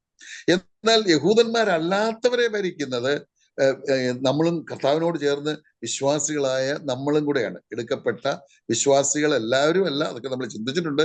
നമ്മിൽ തന്നെ അർഹതപ്പെട്ടവരും കൂടെ ചേർന്നാണ് 1000 ആണ്ട് വാഴ്ചയിൽ അന്ന് ജീവിച്ചിരിക്കുന്ന മനുഷ്യരെ ഭരിക്കാനായിട്ട് പോകുന്നത്. എന്നാൽ യഹൂദനെ ഭരിക്കുന്നത് വേറൊരു കൂട്ടർ. അപ്പോൾ 1000 ആണ്ട് വാഴ്ചയിലും യഹൂദൻ വേറെ, ജാതികൾ വേറെ. അത് കഴിഞ്ഞ് വരാൻ പോകുന്നത് പുതിയ ആകാശഭൂമിയാണ്. പുതിയ ആകാശഭൂമിയെ പറ്റി പഠിക്കുമ്പോൾ അവിടെ ഈ വേറുകൃത്യം ഉള്ളതായി വ്യക്തമായ ഒരു വാക്യം കാണുന്നില്ല. എന്നാൽ പുതിയ യെരൂശലേം നോക്കുകയാണെങ്കിൽ അവിടെ യാതൊരു വ്യത്യാസമില്ല. പുതിയ യെരൂശലേമിലുള്ളത് കൃപായുഗത്തിൽ രക്ഷിക്കപ്പെട്ട ദൈവമക്കളാണ്. അതിനകത്ത് യഹൂദന്മാരിൽ നിന്നായാലും ജാതികളിൽ നിന്നായാലും രക്ഷിക്കപ്പെട്ടവരെല്ലാം പുതിയ യെരൂശലേമിലുണ്ട്. അവിടെ ഒരു വേർകൃത്യമില്ല. അവിടെ എല്ലാം രക്ഷിക്കപ്പെട്ട കർത്താവിന്റെ മണവാട്ടി എന്ന പദവിയിലാണ് അവിടെയുള്ളത്. എന്നാൽ പുതിയ യെരൂശലേമിന് ചുറ്റുമായി പാർക്കുന്ന മനുഷ്യര് ഈ വേർതിരിവുണ്ടോ എന്ന് കണ്ടെത്താനുള്ള കൃത്യമായ ഒരു വാക്യം കാണാനായിട്ട് ഞാൻ അന്വേഷിച്ചു, പക്ഷെ കണ്ടില്ല എന്നുള്ളതാണ്. അതിനും കൂടുതൽ അന്വേഷിക്കാനായിട്ട് സമയം എടുക്കണം എന്ന് വിചാരിച്ചിരിക്കുകയാണ്. അപ്പോൾ നോക്കുക, ജാതികൾ എന്ന് പറയുന്നത് രക്ഷിക്കപ്പെടാത്തവരെ ഉദ്ദേശിച്ചാണ് എന്ന് നമുക്ക് മനസ്സിലാക്കാൻ സാധിക്കും. ഇനി അവരെ കുറിച്ച് പറഞ്ഞിരിക്കുന്നത് എന്താണ്? രക്ഷിക്കപ്പെടാത്തവരെ കുറിച്ച് പറഞ്ഞിരിക്കുന്നത് അവരെ നടത്തിയ പോലെ എന്ന് വായിക്കുന്നു. അവരെ ആരോ നടത്തുകയാണ്. രക്ഷിക്കപ്പെടാത്തവരെ ആരോ നടത്തിക്കൊണ്ട് അവരെ നടത്തുന്നു. നമ്മളെ രക്ഷിക്കപ്പെട്ടവരെ നടത്തുന്നുണ്ടോ? പിന്നെ തീർച്ചയായിട്ടും നമ്മളെ നടത്തുന്നുണ്ട്. നമ്മളെ നടത്തുന്നത് ആരാണ്? 23-ാം സങ്കീർത്തനമൊക്കെ വായിച്ചു വരുമ്പോൾ യഹോവന്റെ ഇടയനാകുന്നു, എനിക്ക് മുട്ടുണ്ടാകുകയില്ല എന്നൊക്കെ പറഞ്ഞിട്ട് പച്ചയായ പുൽപ്പുറത്ത് എന്നെ കിടത്തുന്നു. അടുത്തത് സ്വച്ഛതയുള്ള വെള്ളത്തിനരികത്തേക്ക് എന്നെ നടത്തുന്നു. പിന്നീട് നമ്മൾ വായിക്കുന്നുണ്ട് നീതിപാതകളിൽ നടത്തുന്നു എന്ന് വായിക്കുന്നുണ്ട്. 2 കൊരിന്ത്യർ 2:14 വായിക്കുന്നു ക്രിസ്തുയേശുവിൽ നമ്മളെ ജയോത്സവമായി നടത്തുന്നു എന്ന് വായിക്കുന്നുണ്ട്. എബ്രായർ 2:10 നമ്മൾ വായിക്കുന്നു തേജസ്സിലേക്ക് നമ്മളെ നടത്തുന്നു എന്ന്. അപ്പം നമ്മളെ നടത്തുന്നുണ്ട്. ആരാ നടത്തുന്നത്? 23-ാം സങ്കീർത്തനം നോക്കിയാൽ അറിയാം, യഹോവയായ ദൈവമാണ്, അഥവാ പിതാവായ ദൈവമാണ്, അപ്പനാണ്. അപ്പന്മാരാണ്, അപ്പനും അമ്മയും ഒക്കെ നമ്മുടെ മാനുഷിക ജീവിതത്തിൽ അപ്പനാണ് മക്കളെ കൈപിടിച്ച് നടത്തുന്നത് എന്നറിയാം. നമ്മളെ നടത്തുന്നത് നമ്മുടെ പിതാവാണ്. നമ്മുടെ പിതാവായ ദൈവമാണ് നമ്മളെ കൈപിടിച്ച് നടത്തുന്നത് എന്ന് മാത്രമല്ല, നമ്മളെ കൈവിടുകയും ഇല്ല എന്ന് എബ്രായർ 13:5 നമ്മൾ വായിക്കുന്നു. അപ്പൊ നമ്മളെ നടത്തുന്നത്, രക്ഷിക്കപ്പെട്ടവരെ നടത്തുന്നത് പിതാവായ ദൈവമാണ്, കൈപിടിച്ചാണ് നടത്തുന്നത്. രക്ഷിക്കപ്പെടാത്തവരുടെ കാര്യമാണല്ലോ നമ്മൾ ഈ വാക്യത്തിൽ പഠിക്കുന്നത്. അവരെ നടത്തുന്നത് ആരാണ്? അവരെ നടത്തുന്നതും അവരുടെ പിതാവാണ്. അവരെ നടത്തുന്നത് അവരുടെ പിതാവാണ്. ആരാണ് അവരുടെ പിതാവ്? യോഹന്നാൻ 8:44 ആദ്യ ഭാഗം മാത്രം വായിക്കുക. വലിയ വാക്യമാ, ആ വാക്യം വായിക്കാം. യോഹന്നാൻ 8:44.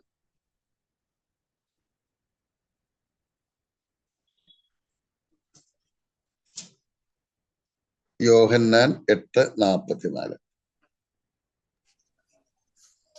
നിങ്ങൾ പിശാചെന്ന പിതാവിന്റെ മക്കൾ. നിങ്ങളോ പിശാച് എന്ന പിതാവിന്റെ മക്കൾ. അപ്പോൾ രക്ഷിക്കപ്പെടാത്തവരെ നടത്തുന്നത് അവരുടെ അപ്പനാ. രക്ഷിക്കപ്പെടാത്തവരുടെ അപ്പൻ ആരാണെന്ന് അവിടെ പറഞ്ഞിരിക്കുന്നത്? പിശാചാണ്.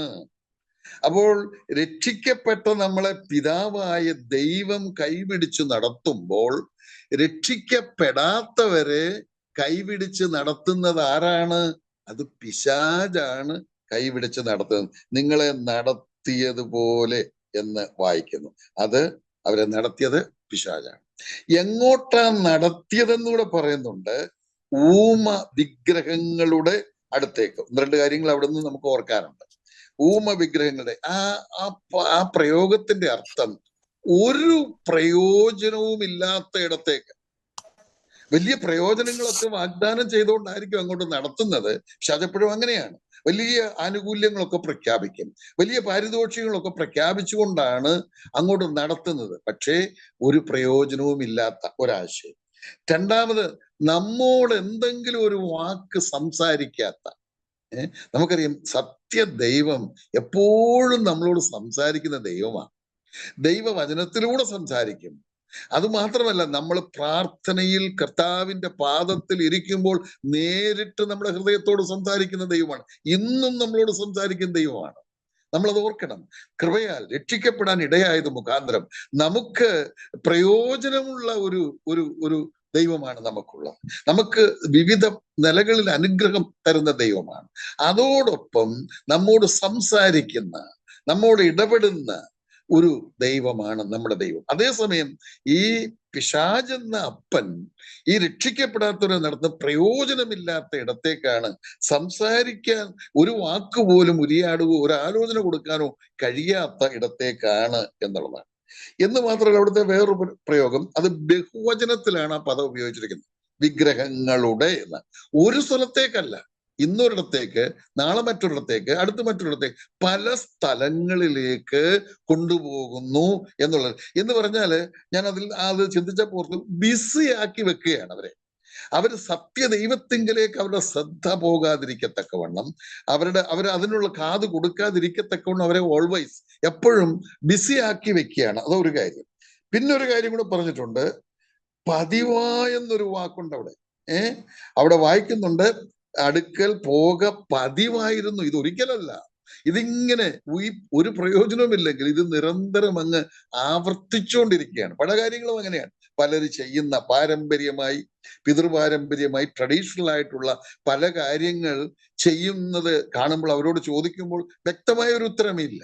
ഈ അടുത്ത സമയത്തും അങ്ങനെയുള്ള ചില കാര്യങ്ങൾ ഞാൻ കാണുകയും അവരുമായിട്ട് ഇടപെട്ടപ്പോൾ പ്രത്യേകിച്ച് അതിനൊരു ഉത്തരമൊന്നുമില്ല. ഇങ്ങനെ പണ്ട് മുതലേ ഞങ്ങൾ ചെയ്തു വരുന്നു, അതുകൊണ്ട് അങ്ങ് ചെയ്യുന്നു എന്നല്ലാതെ. ഞാൻ ആ ഭാഗം ഇത് ധ്യാനിച്ചപ്പോൾ KV സൈമൺ സാർ പറഞ്ഞ ഒരു എക്സാമ്പിള് എൻ്റെ ഹൃദയത്തിലേക്ക് വന്നു. അതൊന്ന് സൂചിപ്പിക്കാൻ ഞാൻ ആഗ്രഹിക്കുകയാണ്. അദ്ദേഹം പറഞ്ഞത്, ഒരിക്കൽ ഒരു മനുഷ്യന് കടലിൽ കുളിക്കാനായിട്ട് പോയപ്പോൾ അദ്ദേഹത്തിന്റെ കയ്യിൽ ഒരു മൊന്തയുണ്ടായിരുന്നു. ഒരു മൊന്ത എന്ന് പറഞ്ഞാൽ അറിയാവുന്ന വിചാരിക്കും, ഒരു പിച്ചള പാത്രം. ആ പാത്രം അദ്ദേഹം അവിടെ കരയ്ക്ക് വെച്ചിട്ട്, ഒരുപാട് പേര് കുളിക്കുന്ന സ്ഥലമാണ്, അത് കരയ്ക്ക് വെച്ചിട്ട് കുളിക്കാൻ ഇറങ്ങിയാൽ തിരിച്ചു വരുമ്പോൾ ചിലപ്പോൾ കാണത്തില്ല. കുളിയൊക്കെ കഴിഞ്ഞ് മുങ്ങി കുളിച്ചൊക്കെ വരുമ്പോൾ ആരെങ്കിലും എടുത്തോണ്ട് പോയെങ്കിലും എന്ന് വിചാരിച്ചിട്ട് അദ്ദേഹം അവിടെ ഒരു കുഴി എടുത്തിട്ട് ആ കുഴിക്കകത്ത് ഇത് മൂടി വെച്ചു. അപ്പൊ അദ്ദേഹം ചിന്തിച്ചു, ഇത് മൂടി വെച്ചാൽ തിരിച്ചു വരുമ്പോൾ ഇത് എവിടെയാണെന്ന് അറിയണമല്ലോ, കടൽപ്പുറമല്ലേ. അതുകൊണ്ട് അദ്ദേഹം ഒരു കാര്യം ചെയ്തു, അവിടെ ഒരു കൂന കൂട്ടി വെച്ചു. ഒരു കൂന കൂട്ടി എവിടാന്ന് അറിയാൻ വേണ്ടി. എന്നിട്ട് അദ്ദേഹം ഇറങ്ങി കുളിച്ചു കഴിഞ്ഞ് സമയമെടുത്ത് അദ്ദേഹം കുളിച്ച് കയറി വരുമ്പോൾ ആ കടൽ തീരം മുഴുവൻ ഇതുപോലെ കൂനയായിരുന്നെന്നാ പറയുന്നത്. എന്ന് പറഞ്ഞാൽ ഇത് കണ്ടവരെന്ത് ചെയ്തെന്ന് ചോദിച്ചാൽ, അവർ മൊന്ത കയ്യിലുള്ളവർ അതങ്ങനെ ചെയ്തു, ഇല്ലാത്തൊരു വീട്ടിൽ പോയോ അല്ലെ അടുത്തുനിന്ന് മൊന്ത വാങ്ങിച്ചുകൊണ്ട് വന്ന് കുഴിച്ചു വിട്ട് അതിന്റെ മേളിൽ കൂന വെച്ചു. ഇങ്ങനെ വെച്ചാൽ എന്തോ കിട്ടും, എന്തോ ഗുണത്തിനായിരിക്കും, നന്മയ്ക്കായിരിക്കും എന്ന് ചിന്തിച്ച് ചെയ്തു പോവുക. പല ട്രഡീഷനിലും അങ്ങനെയാണ്, പല പാരമ്പര്യങ്ങളും അങ്ങനെയാണ്. നമ്മളോട് ഈ പാരമ്പര്യങ്ങൾ പിന്തുടരാനല്ല പറഞ്ഞിരിക്കുന്നത്, പകരം തിരുവെഴുത്ത് എന്ത് പറയുന്നു അത് പിന്തുടരാനാണ് എന്ന് നമുക്കറിയാം. അപ്പോൾ പലപ്പോഴും നടത്തുകയാണ് ആര്? പിശാചെന്ന പിതാവ് രക്ഷിക്കപ്പെടാത്തവരെ അവരെ നടത്തുന്നു. ഒരു പ്രയോജനവുമില്ലാത്ത, അവരോടൊരു ആലോചന, ബുദ്ധിപദേശം കൊടുക്കാൻ കഴിയാത്ത ഇടങ്ങളിലേക്ക് നടത്തുകയും അതിലവരെ ബിസിയാക്കി വെക്കുകയും ചെയ്യുന്നു എന്നുള്ളതാണ്. ഇനി ഞാൻ അതേ വാക്യത്തിൽ നിന്ന്, ആ ഭാഗത്തു നിന്ന് ഒരു ആലോചനയോട് പറയാൻ ആഗ്രഹിക്കുന്നത്, ഞാനത് ഈ തമിഴ് ഭാഷയെ നോക്കിയപ്പോൾ കുറച്ചുകൂടി ഒരു വ്യത്യസ്തമായ ഒരു ആശയം കാണാനായിട്ട് സാധിച്ചു. അവിടെ തമിഴിൽ നമ്മൾ നോക്കി, ഈ നിങ്ങളെ നടത്തിയ എന്നുള്ളതിന് പകരം നിങ്ങളെ തൂണ്ടി വിടുക എന്നൊരു വാക്കാണ്. എന്ന് വെച്ചാൽ തള്ളി വിടുക എന്നൊരു അർത്ഥം വരുന്ന ഒരു പദമാണ് അവിടെ ഉപയോഗിച്ചിരിക്കുന്നത്. അപ്പൊ നിങ്ങള് ജാതികളായിരുന്നപ്പോൾ നിങ്ങളെ തള്ളി വിട്ടുകൊണ്ടിരുന്നു. അതിന്റെ അർത്ഥം നിങ്ങളെ നിർബന്ധിച്ച് പറഞ്ഞയച്ചു എന്നാണ് അർത്ഥം. നിങ്ങളെ ആ വഴിക്കൂടെ പോകാൻ, അങ്ങോട്ട് പോകാൻ നിങ്ങളെ നിർബന്ധിച്ചു, തള്ളി വിടുക എന്നുള്ള ആശയം വരികയാണ്. എപ്പോഴും നോക്കുക, പ്രയോജനമില്ലാത്ത ഇത് അവിടെയൊക്കെ എന്തിനാ പോകുന്നത് എന്നുള്ളത് ആശയം മനസ്സിൽ ഓർത്തോണം. പോകുന്നത് വർഷിപ്പിനാണ്. എന്തെങ്കിലുമൊക്കെ പ്രയോജനം ഉണ്ടാകുമെന്ന് വിചാരിച്ച് വർഷിപ്പിനാണ് പോകുന്നത്. അപ്പൊ വർഷിപ്പിന് വേണ്ടി വ്യത്യസ്തമായ സാഹചര്യങ്ങൾ ഒരുക്കി, കാരണങ്ങൾ ഉണ്ടാക്കി, നിർബന്ധിച്ച് വിടുകയാണ് ഇങ്ങനെയുള്ള പ്രയോജനമില്ലാത്ത സ്ഥലത്തേക്ക്. എപ്പോഴും പിശാചിന്റെ ഒരു പദ്ധതിയാണിത് എന്നറിയണം. ഞാൻ അതൊന്ന് വെളിപ്പാട് പുസ്തകത്തിൽ നിന്ന് ഒരു വാക്യത്തിലൂടെ ചൂണ്ടിക്കാണിക്കാമെന്ന് വിചാരിക്കുകയാണ്. ഒരു വാക്യം വെളിപ്പാട് പുസ്തകത്തിൽ നിന്ന് വായിക്കാം. വെളിപ്പാട് 13:12 ഒന്ന് വായിക്കാം. വെളിപ്പാട് 13:12.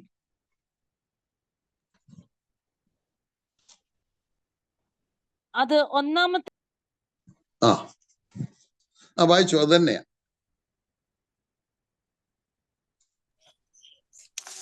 നെറ്റിന്റെ പ്രോബ്ലം ഉണ്ടായിരിക്കും.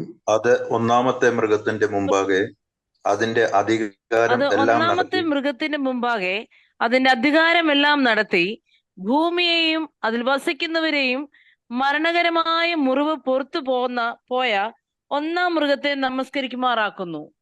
ഞാൻ അതിന്റെ ഒരു വാക്ക് മാത്രമേ എടുക്കുന്നുള്ളൂ. നമ്മള് ആ ഭാഗം വിശദീകരിക്കുകയല്ല ചെയ്യുന്നത്. നമസ്കരിക്കുമാറാക്കുന്നു. Force to worship the beast or antichrist. Forced to worship the antichrist. അവിടെ പറഞ്ഞിരിക്കുന്നത് ഫോൾസ് പ്രോഫിറ്റിനെ കുറിച്ചാണ്. കള്ളപ്രവാചകൻ എന്ന് പറയുന്ന ആള് എന്താ ചെയ്യുന്നെന്ന് പറയാണ്. ഈ എതിർ ക്രിസ്തുവിനെ ആരാധിക്കാനായിട്ട് നിർബന്ധിക്കുന്നു, നമസ്കരിക്കുമാറാക്കുന്നു. ഫോഴ്സ് ചെയ്യുകയാണ്, നമസ്കരിക്കുമാറാക്കുന്നു. നമുക്കറിയാം, ഈ മഹാപീഡനത്തിന്റെ ആദ്യ പകുതി കഴിയുമ്പോൾ യഹൂദനോട് ആരാധന നിർത്താൻ പറയുകയും അവൻ ദൈവാലയത്തിൽ കയറി എതിർ ക്രിസ്തു നിൽക്കുകയും അല്ലെങ്കിൽ അവന്റെ വിഗ്രഹം ഉണ്ടാക്കി അവിടെ വെക്കാൻ പറയുക, അവനെ ആരാധിക്കാൻ പറയുകയൊക്കെ ചെയ്യുന്നുണ്ട്. അപ്പൊ അത് ഇന്ന് നിർബന്ധിക്കുന്നത് ആരാണെന്ന് വെച്ചാൽ ഈ ഫോൾസ് പ്രോഫറ്റാ. ഒരു പൈശാചിക ശക്തിയാണത്. അവനിൽ പ്രവർത്തിക്കുന്നത്, ഈ ഫോൾസ് പ്രവാചകനിൽ പ്രവർത്തിക്കുന്ന ഒരു പൈശാചിക ശക്തിയാണ്. അപ്പൊ ആ പൈശാചിക ശക്തി പറയുന്നത്, നീ എന്ത് ചെയ്യേ, ഈ ആന്റി ക്രൈസ്റ്റിനെ, എതിർ ക്രിസ്തുവിനെ ആരാധിക്കാനാണ് പറയുന്നത്. നമ്മൾ പഠിച്ചതാണ്, പലപ്പോഴും ഓർത്തതാണ്, നമ്മുടെ ദൈവത്തെ ആരാധിക്കാൻ ഏതെങ്കിലും ഒരു സ്ഥലത്ത് നിർബന്ധിക്കുന്നില്ല എന്നുള്ളത്. അത് നമ്മൾ ഒരിടത്തും ആലോചനയുണ്ട്, ബുദ്ധി ഉപദേശമുണ്ട്, നമ്മളതൊക്കെ ഒത്തിരി ഓർത്തിട്ടുള്ളതാണ്, ആവർത്തിക്കുന്നില്ല. പക്ഷെ ഇതുപോലെ ഫോഴ്സ് ചെയ്യുന്നില്ല. ഫോഴ്സ് ചെയ്തിട്ട് ഒരു കാര്യം ചെയ്താൽ അതിനകത്ത് എന്ത് ആത്മാർത്ഥതയാണുള്ളത്? നമ്മൾ വാക്യം തന്നെ ഞാൻ പറയാം. നമ്മൾ വായിക്കണ്ട, യോഹന്നാന്റെ സുവിശേഷം 4-ാം അധ്യായം 23-ാം വാക്യം വായിക്കുമ്പോൾ അവിടെ ഇതാണ്: പിതാവിനെ നമസ്കരിക്കുന്നവർ ആത്മാവിലും സത്യത്തിലും നമസ്കരിക്കണം. പിതാവിനെ നമസ്കരിക്കുന്നവർ, അങ്ങനെ പറഞ്ഞിട്ടുള്ളൂ. പിതാവിനെ നിങ്ങൾ നമസ്കരിക്കുന്നെങ്കിൽ അത് നിങ്ങളുടെ ഹൃദയത്തിന്റെ നിർബന്ധം ഉണ്ടാകേണ്ടത്. മറ്റൊരാൾ നിർബന്ധിച്ച്, നമുക്കറിയാം, ആരെങ്കിലും ഒരാൾ നിർബന്ധിച്ച് ഒരു കാര്യം ചെയ്താൽ പറഞ്ഞതിന് വേണ്ടി ചെയ്യുക. അതിനകത്തൊരു സിൻസിയറിറ്റി ഇല്ല, ഒരു ആത്മാർത്ഥതയില്ല. എന്നാൽ അത് നമ്മുടെ ഹൃദയത്തിലാണ് നിർബന്ധം ഉണ്ടാകേണ്ടതെന്ന് നമ്മൾ ആവർത്തിച്ചോർത്തിട്ടുണ്ട്. ആ നിർബന്ധത്തിൽ നിന്ന് നമ്മൾ ആരാധിക്കുമ്പോൾ അവിടെയാണ് അതിന്റെ മഹത്വം. അതാണ് ആരാധന. അവിടെയാണ് ആരാധന നടക്കുന്നത്. അല്ലെങ്കിൽ ആരാധനയല്ലത്, വെറും ഒരു പ്രകടനം മാത്രമായി മാറുകയാണ്. അപ്പോൾ പിശാച് എപ്പോഴും പിശാചിന്റെ പ്രവർത്തനം എപ്പോഴും ഇതുപോലെയുള്ള തെറ്റായ ആരാധനയിലേക്ക് നയിക്കുക എന്നാണ് നമുക്ക് ആ ഭാഗത്ത് നിന്ന് മനസ്സിലാകുന്നത്. എന്നാൽ സത്യദൈവം നമ്മെ നിർബന്ധിക്കുകയല്ല, ബുദ്ധി ഉപദേശം തരുന്നുണ്ട്. നമ്മൾ ഹൃദയപൂർവ്വം നമ്മുടെ ഹൃദയത്തിന്റെ നിർബന്ധത്തിൽ നമ്മൾ ആരാധിക്കുമ്പോൾ അത് മഹത്വകരമായ ആരാധനയായി മാറും. ദൈവത്തിന് സ്തോത്രം. ഒരു കാര്യം കൂടെ ഞാൻ ആ വാക്യത്തിൽ നിന്ന് പറയാൻ ആഗ്രഹിക്കണം. ഒന്ന്, ഇവിടെ നമ്മൾ വായിച്ചത് അങ്ങനെയുള്ള സ്ഥലത്തേക്ക് ഹോമവിഗ്രഹങ്ങളുടെ അടുക്കൽ പതിവായിരുന്നു. അങ്ങോട്ട് പോവാ. ഈ ദൈവത്തിന്റെ ഈ ദേവന്മാരുടെ അടുക്കിലേക്ക് പോകണം, അങ്ങോട്ട് പോകുന്നതായിട്ടാണ് നാം അവിടെ വായിക്കുന്നത്. അങ്ങോട്ട് പോകാൻ നിർബന്ധിക്കുന്നു, അങ്ങോട്ട് പോകുന്നു. നമ്മുടെ ദൈവമോ അഥവാ സത്യദൈവം, ഏക സത്യദൈവം നമ്മളെ തേടി ഇങ്ങോട്ട് വരുന്ന ദൈവമാണ്. സ്വർഗത്തിൽ നിന്ന് നമ്മെ തേടി നമ്മെ രക്ഷിപ്പാൻ ഈ താണ ഭൂമിയിലേക്ക് ഇറങ്ങി വന്നു നമ്മുടെ അരികിലേക്ക് നമ്മൾ അങ്ങോട്ട് പോവുകയല്ല. ഇന്ന് നമ്മള് മനസ്സുകൊണ്ട് മുട്ടുകുത്തുക എന്നുള്ള ആശയം, ആരോഗ്യ പ്രശ്നമുള്ളവർക്ക് ചിലപ്പോൾ മുട്ടുകുത്താൻ കഴിയുകയില്ല, സാരമില്ല. പക്ഷെ ഹൃദയം കൊണ്ട് മുട്ടുകുത്തുമ്പോൾ, ദൈവസന്നിധിയിൽ നമ്മൾ ഇരിക്കുമ്പോൾ, നെഞ്ചത്ത് നമ്മുടെ കൈ വെച്ചിട്ട് എന്റെ കർത്താവേ, എന്റെ ദൈവമേ എന്ന് പറയുമ്പോൾ അവിടെ നമ്മൾ കർത്താവിന്റെ സാന്നിധ്യം അനുഭവിച്ചറിയുകയാണ്. അതാണല്ലോ എബ്രായർ 4:16 നമ്മൾ നിരന്തരമായി എത്രയോ പ്രാവശ്യമായിട്ട് ഓർത്തുകൊണ്ടിരിക്കുന്നത്. അതുകൊണ്ട് കരുണ ലഭിപ്പാനും കൃപ പ്രാപിപ്പാനുമായി കൃപാസനത്തിലേക്ക് ചെല്ലുക എന്ന് വായിക്കുന്നു. അതാണ് കൃപാസനം. എങ്ങും പോകണ്ട, ഇവിടെ തന്നെയാണ്. എവിടെ? അത് നമ്മുടെ ബെഡ്റൂം ആയിക്കോട്ടെ, വിസിറ്റിംഗ് റൂം ആയിക്കോട്ടെ, കിച്ചൺ ആയിക്കോട്ടെ, ബാത്റൂം ആയിക്കോട്ടെ, എവിടെ നമ്മൾ മുട്ടുകുത്തും അവിടെ നമുക്ക് ദൈവിക സാന്നിധ്യം അനുഭവിക്കാം. നമ്മളെ തേടി നമ്മുടെ അടുക്കിലേക്ക് വരുന്നവനാണ്. ഇവിടെ ന്യായമായ ഒരു ചോദ്യം ചോദിക്കാം, അങ്ങനെയാണെങ്കിൽ പിന്നെ ചർച്ച് ബിൽഡിങ്ങിൽ നമ്മൾ എന്തിനാ പോകുന്നത്? ചിലപ്പോൾ നമ്മൾ ചർച്ചിലേക്ക് പോകുന്നെന്നാണ് പറയുന്നത്. അതിന് കറക്റ്റ് പ്രയോഗം ചർച്ച് ബിൽഡിംഗ് എന്നാണ്. ചർച്ച് ബിൽഡിങ്ങിലേക്ക് എന്തിനാ നമ്മൾ പോകുന്നത്? ദൈവം അവിടെ ഇരിക്കുന്നത് കൊണ്ട് ആ ദൈവത്തെ കാണാൻ പോവുകയല്ല. ദൈവം അവിടെ ഇരിക്കുന്നില്ല. ദൈവത്തെ നമ്മളുടെ കൈപ്പണിയായ ക്ഷേത്രങ്ങളിൽ ദൈവം വസിക്കുന്നില്ല എന്ന് തിരുവെഴുത്ത് വളരെ വ്യക്തമായി പറയുന്നുണ്ട്. നമ്മൾ പിന്നെ പോകുന്നത് എന്തിനാ? അവിടെ നമ്മൾ പോകുന്നത് കൂടി വരാനുള്ള സൗകര്യത്തിന് വേണ്ടിയാണ്.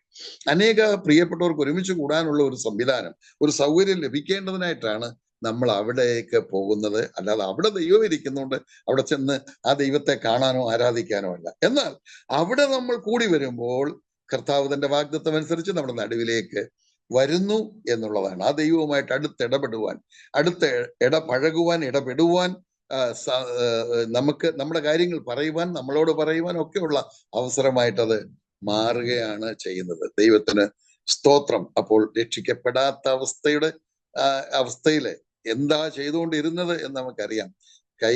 പിശാച് നടത്തിക്കൊണ്ടിരുന്നു, തെറ്റായ ആരാധനയിലേക്ക്, വഴികളിലേക്കൊക്കെ നടത്തിക്കൊണ്ടിരുന്നു എന്നുള്ളതാണ്. ദൈവം നമ്മെ സഹായിക്കട്ടെ. നമുക്ക് 3-ാമത്തെ വാക്യം കൂടെ വായിച്ച് ചില കാര്യങ്ങൾ പറഞ്ഞ് നമുക്ക് ഇന്നത്തെ ക്ലാസ് അവസാനിപ്പിക്കാം. 3-ാം വാക്യം. ആകയാൽ ദൈവാത്മാവിൽ സംസാരിക്കുന്നവൻ ആരും യേശു ശപിക്കപ്പെട്ടവൻ എന്ന് പറയുകയില്ല.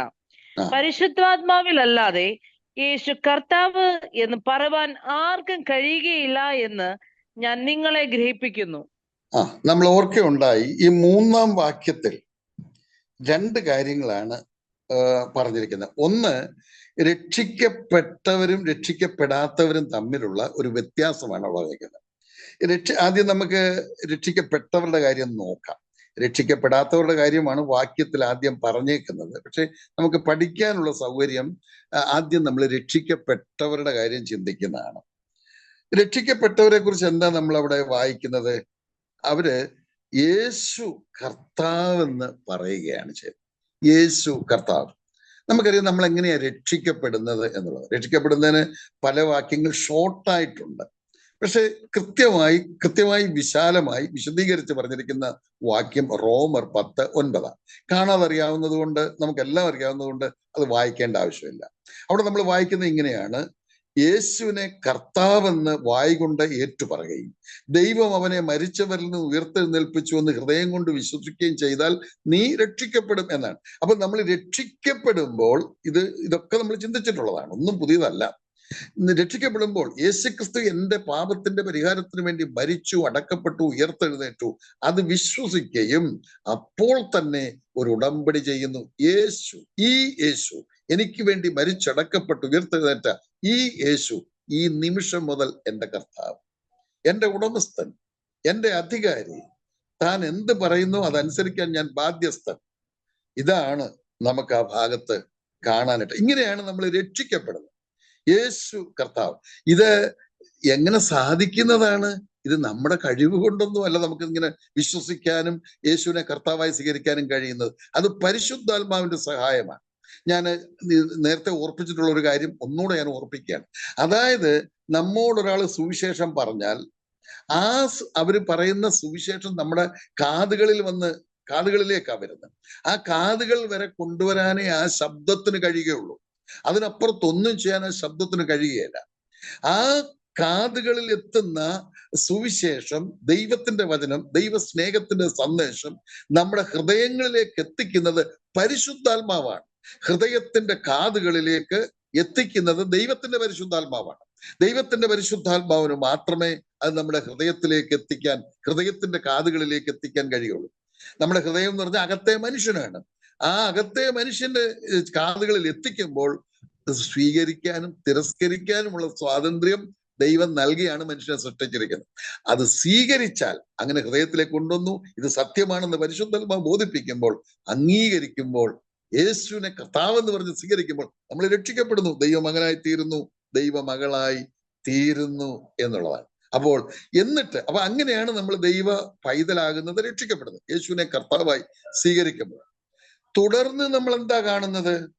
തുടർന്ന് നമ്മൾ കാണുന്നത് നമ്മുടെ ജീവിതം കൊണ്ട് യേശു കർത്താവെന്ന് വെളിപ്പെടുത്തുകയാണ്. തുടർന്നുള്ള നമ്മുടെ ജീവിതം കൊണ്ട് യേശു കർത്താവെന്ന് മൗനമായി നമ്മൾ പ്രസ്താവിക്കുകയാണ് ചെയ്യുന്നത്. അതായത് കർത്താവ് പറയുന്നത് അനുസരിക്കുമ്പോൾ നമ്മൾ ചെയ്യുന്ന ഒരു കാര്യം യേശു കർത്താവെന്ന് മൗനമായി പറയുകയാണ്.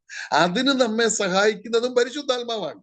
രക്ഷിക്കപ്പെടുമ്പോൾ ദൈവം നമ്മുടെ ഹൃദയത്തിൽ തരുന്ന പരിശുദ്ധാത്മാവ് ആണ് യേശുവിനെ കർത്താവെ സ്വീകരിക്കാൻ സഹായിച്ചത്. ആ പരിശുദ്ധാത്മാവ് നമ്മുടെ ഹൃദയത്തിൽ വസിച്ചുകൊണ്ട് നമ്മെ സകല സത്യത്തിലും വഴി നടത്തുകയാണ്. സകല സത്യത്തിലും നമ്മളെ വഴി നടത്തുകയാണ്.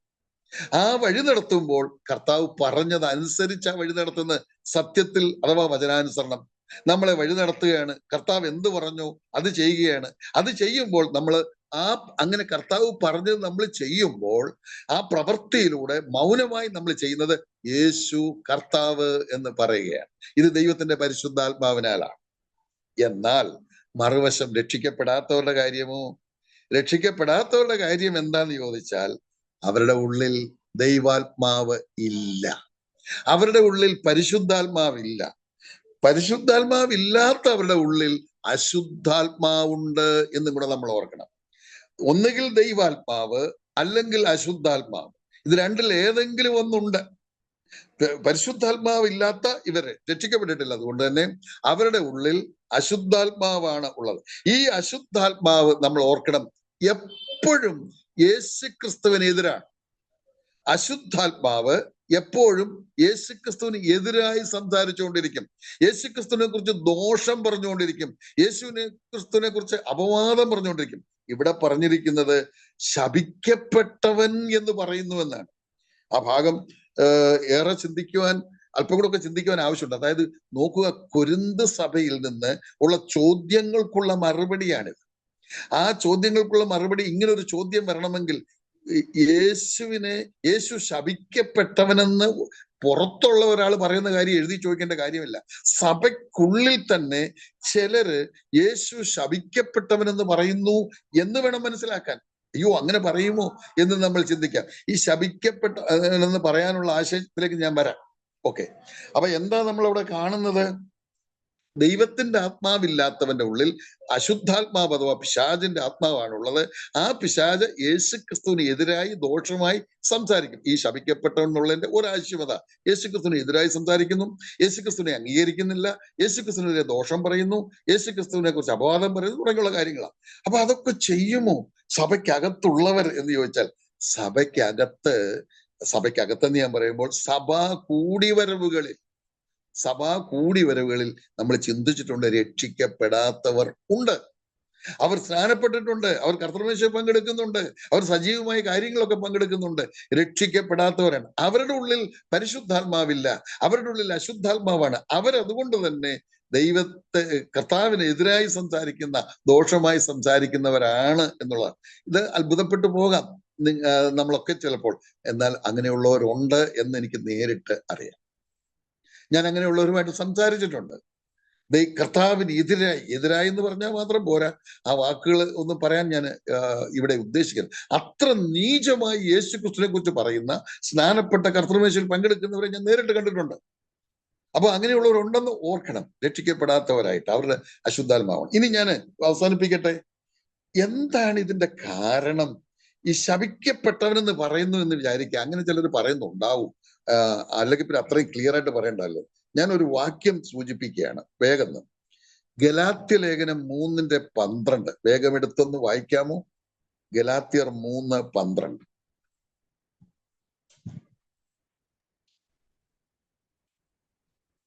ന്യായപ്രമാണത്തിനോ വിശ്വാസമല്ല ആധാരമായിരിക്കുന്നത്. അതന്നെയാണോ? അല്ല, ഗലാത്യർ 3:12 13 മരത്തിൽ തൂങ്ങുന്നതിനിടെ ശപിക്കപ്പെട്ടവൻ. മരത്തിന്മേൽ അത് ആദാമിന്റെ 13 അല്ലേ? Okay, thank you. 13:3 വായിക്കാം. 13 വായിച്ചാട്ടെ. മരത്തിന്മേൽ തൂങ്ങുന്നവനെല്ലാം ശപിക്കപ്പെട്ടവൻ എന്ന് എഴുതിയിരിക്കുന്നത് പോലെ ക്രിസ്തു നമുക്ക് വേണ്ടി ശാപമായി തീർന്നു. ന്യായപ്രമാണത്തിന്റെ ശാപത്തിൽ നിന്ന് നമ്മെ വിലയ്ക്ക് വാങ്ങി. നോക്കുക, ഇവിടെ ഒരു വാക്യം ഗലാത്യ ലേഖനത്തിൽ, കൊരിന്ത ലേഖനം എഴുതുന്നതിന് മുമ്പ് എഴുതിയ ലേഖനമാണ്. പൗലോസിന്റെ ആദ്യത്തെ ലേഖനം എന്ന് ചിന്തിക്കുന്നുണ്ട്. AD 48 എഴുതി എന്ന് വിചാരിക്കുകയാണ്. കൊരിന്ത ലേഖനം AD 56 അപ്പൊ ആ ലേഖനത്തിൽ പൗലോസ് തന്നെ എഴുതിയിരിക്കുന്ന ഒരു വാക്യമാണ്, മരത്തിന്മേൽ തൂങ്ങുന്നവൻ ശപിക്കപ്പെട്ടവൻ. മരം എന്ന് അവിടെ ഉദ്ദേശിക്കുന്നത് കുരിശാണ്. ശപിക്കപ്പെട്ടവൻ എന്ന് എഴുതിയിരിക്കുന്നത് പോലെ ക്രിസ്തു നമുക്ക് വേണ്ടി ശാപമായി തീർന്നു. നമ്മള് തുടക്കത്തിൽ ഞാൻ ഓർപ്പിച്ചു, ദൈവവചനം പഠിക്കുമ്പോൾ വ്യാഖ്യാനം സ്വീകരിക്കേണ്ടത് എങ്ങനെയാണെന്ന്, ബൈബിളിന് എതിരായി വരാതെ, ബൈബിൾ തത്വങ്ങൾക്ക് വൈരുദ്ധ്യമായി വരാതെ നമുക്ക് ആത്മീക വർധന വരുത്തുന്ന തരത്തിലായിരിക്കണം. ഇവിടെ ഈ വാക്യം വായിച്ചിട്ടായിരിക്കാം, ഒരുപക്ഷെ ഈ വാക്യത്തെ കൂട്ടുപിടിച്ചുകൊണ്ടായിരിക്കാം ഒരുത്തൻ പറയുന്നത്, നോക്ക് അവിടെ എഴുതിയിട്ടുണ്ടല്ലോ യേശു ക്രിസ്തു ശപിക്കപ്പെട്ടവനെന്ന് എഴുതിയിട്ടുണ്ടല്ലോ എന്ന് പറഞ്ഞു എന്ന് വരാം. അതിനുള്ള സാധ്യത ഇല്ലാതില്ല, അങ്ങനെയുള്ള സാധ്യതയും ഉണ്ട്. ഇങ്ങനെയൊക്കെ വികലമായി ദൈവത്തിന്റെ വചനം ട്വിസ്റ്റ് ചെയ്യുന്നവരുണ്ട്, വ്യാഖ്യാനിക്കുന്നവരുണ്ട്. നമ്മൾ ഓർത്തു ഇത് ബൈബിളിന്റെ പൊതു തത്വത്തിന് ോട് ചേർന്ന് പോകുന്നതാണോ? യേശുക്രിസ്തു അനുഗ്രഹിക്കപ്പെട്ടവനാണ്, യേശുക്രിസ്തു അനുഗ്രഹം തരുന്നവനാണ്, അവൻ ശപിക്കപ്പെട്ടവനെന്ന് പറഞ്ഞാൽ അത് നമുക്ക് യോജിക്കാൻ പറ്റുമോ? നോക്ക്, അത് ശ്രദ്ധിക്കാത്തത് കൊണ്ടാണ് ആ വാചകം അവിടെ പറഞ്ഞിരിക്കുന്നത്. അവൻ ശാപമായി തീർന്നു എന്ന, ക്രിസ്തു നമുക്ക് വേണ്ടി ശാപമായി തീർന്നു. അവൻ ശപിക്കപ്പെട്ടവനെന്നല്ല, അങ്ങനെ വേണ്ടി വന്നു എന്റെ ശാപം മാറ്റാൻ. ഇതാണ് തിരുവെഴുത്ത് പ്രാർത്ഥനയോട് പരിശുദ്ധാത്മ സഹായത്താൽ പഠിക്കുമ്പോൾ ഞാൻ മനസ്സിലാക്കുന്നത്, നമ്മൾ ഓരോരുത്തരും മനസ്സിലാക്കുക, ഓ എന്റെ കർത്താവ്, അനുഗ്രഹിക്കപ്പെട്ട കർത്താവ്, ദൈവത്തിന്റെ പുത്രൻ, സാക്ഷാൽ ദൈവം എന്റെ ശപിക്കപ്പെട്ട എന്നെ, പാപത്താൽ ശപിക്കപ്പെട്ട എന്നെ എന്റെ ശാപത്തിൽ നിന്ന് വിടുവിക്കുവാൻ, എന്റെ ശാപം മാറ്റുവാൻ, ഞാൻ അനുഗ്രഹിക്കപ്പെട്ടവനായി തീരുവാൻ ശാപമായി തീർന്നു. അവൻ ശപിക്കപ്പെട്ടവനല്ല, അവൻ ശാപമായി തീരുവാൻ ഇടയായി തീർന്നു എന്നുള്ളത്. ദൈവം നമ്മെ സഹായിക്കട്ടെ. ഈ ചിന്തയ്ക്ക് നമ്മളെ എത്രമാത്രം സന്തോഷിപ്പിക്കും. എനിക്ക് വേണ്ടി എൻ്റെ കർത്താവ് ശപിക്കപ്പെട്ട എന്നെ എൻ്റെ ശാപം മാറ്റുവാനായിട്ട്, ശാപമായി തീരുവാൻ മനസ്സായി എന്നോർത്ത് ആ ദൈവത്തിന്റെ പാദത്തിൽ, ആ കർത്താവിന്റെ പാദത്തിൽ വീണ് നമസ്കരിക്കുകയല്ലേ നമ്മൾ ചെയ്യുകയുള്ളൂ. ദൈവത്തിന് സ്തോത്രം, ദൈവത്തിന് 1000 സ്തോത്രം നമുക്ക് ചെയ്യാം. ഇന്ന് നമ്മൾ 3 വാക്യങ്ങളിലൂടെ പഠിച്ച കാര്യങ്ങൾ ആവർത്തിക്കുന്നില്ല. ദൈവവചനം പഠിക്കണം, വിശേഷാൽ കൃപാവരങ്ങളെ പറ്റി. നമ്മളൊക്കെ രക്ഷിക്കപ്പെടാത്തൊരു കാലമുണ്ടായിരുന്നു. നമ്മളെ കൈപിടിച്ച് നടത്തിയത് അന്ന് നമ്മുടെ പിതാവായ പിശാച് തെറ്റായ വഴികളിലേക്ക് കൃപയാൽ അവന്റെ പിടിയിൽ നിന്ന് യേശുക്രിസ്തുവിന്റെ രക്തം മുഖാന്തരം നമ്മെ വിടുവിച്ചു. വെളിപ്പാട് പുസ്തകം 1:6 അത് എഴുതിയിട്ടുണ്ട്. ഇപ്പോൾ നമ്മള് ദൈവത്തിന്റെ പരിശുദ്ധാത്മാവ് വസിക്കുന്നവരായി. നമ്മുടെ കർത്താവിനെ കുറിച്ച് നമുക്ക് പറയാനുള്ളത്, യേശു എൻ്റെ കർത്താവ്. പരിശുദ്ധാത്മാവിന്റെ സഹായത്താൽ നമ്മുടെ വാകൊണ്ടും നമ്മുടെ പ്രവൃത്തി കൊണ്ടും നാം അത് പറഞ്ഞുകൊണ്ട് ഈ ലോകത്തിൽ ജീവിക്കുകയാണ്. യേശു എൻ്റെ കർത്താവ്. എന്നാൽ ദൈവാത്മാവില്ലാത്തവർ, രക്ഷിക്കപ്പെടാത്തവർ യേശുവിനെ കുറിച്ച് വിരുദ്ധമായി, യേശുവിന് എതിരായി സംസാരിക്കുന്ന രീതിയാണ്, അല്ലെങ്കിൽ ദോഷം പറയുന്ന രീതിയാണ്. വേറൊരു വാക്കിൽ പറഞ്ഞാൽ ശപിക്കപ്പെട്ടവരെന്ന് പോലും പറയുന്ന കാര്യങ്ങളൊക്കെ നമുക്ക് ആ ഭാഗത്ത് കാണാൻ കഴിഞ്ഞു. ദൈവം നമ്മെ സഹായിക്കട്ടെ. ദൈവത്തിന്റെ പരിശുദ്ധാത്മാവ് തന്നു ഓർത്ത് നമുക്ക് ദൈവത്തെ സ്തുതിക്കാം. ദൈവനാമം മാത്രം മഹത്വപ്പെടട്ടെ. ആമേൻ.